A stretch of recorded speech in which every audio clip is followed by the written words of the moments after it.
गाया गोरखपुर के रखनी लाके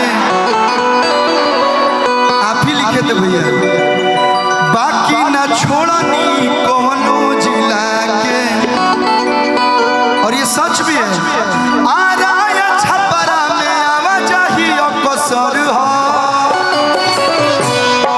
आप सुना है ना हो, हम भैया झूठ ना बोली ना, जौन बानी सामने बानी मंच के पीछे बानी, आरा और छपरा दोनों में सही दर आवाजाही अक्सर लागल रहेला।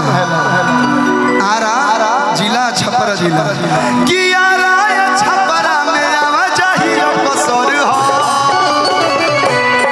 कि नचोया गवा नहीं तो टना वाले हम होई बाघवा के बाघ जिला।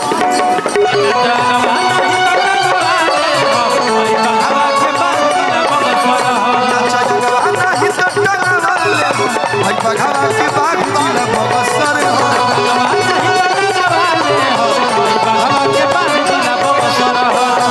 गाया गोरखपुर के रखनी हिला के, बाकी न छोड़नी कोनो जिला के। अरे यारा ये छपरा में आवाजाही अवसर हो। कि नचोया गवा नहीं तो हई बघावा के बाघ, हई बघावा के बाघ जिला, हई बघावा के बाघ जिला के बाघ जिला।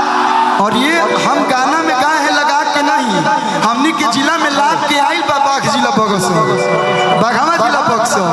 तो नचोया गवा नहीं तो टंगा वाले हो, हई बघावा के बाघ जिला।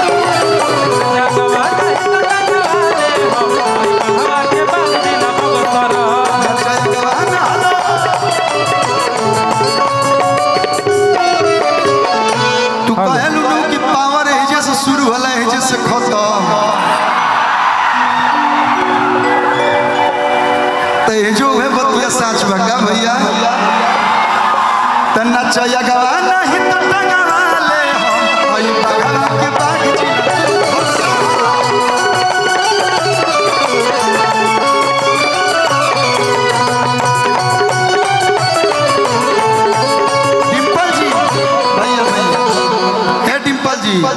राइफल हटावाना भीरी सटावाना, हंसी में हो जाई धोखा। कि गोली चलिए तना राजा हो जाइबू। आई हलवा सुनबू कि गोली चलिए तना हमार हम हैं और हमारे बड़के भैया हैं, पवन भैया का फोटो दिखा रहे हैं। कोई दिक्कत नहीं, हम दोनों भाई हैं, इनके भी दोनों लोग बड़ी करीबी हैं। कि गोली चलिए तना राजा हो जाइबू। ए डिंपल गिनिए के खोखा।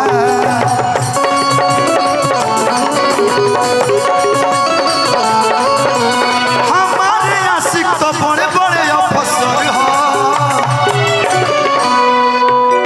कि हमारे आशिक तो बड़े बड़े अफसर हो। तो नचोया गवा नहीं तो टंगा वाले हम हई बघावा के बाघ जिला।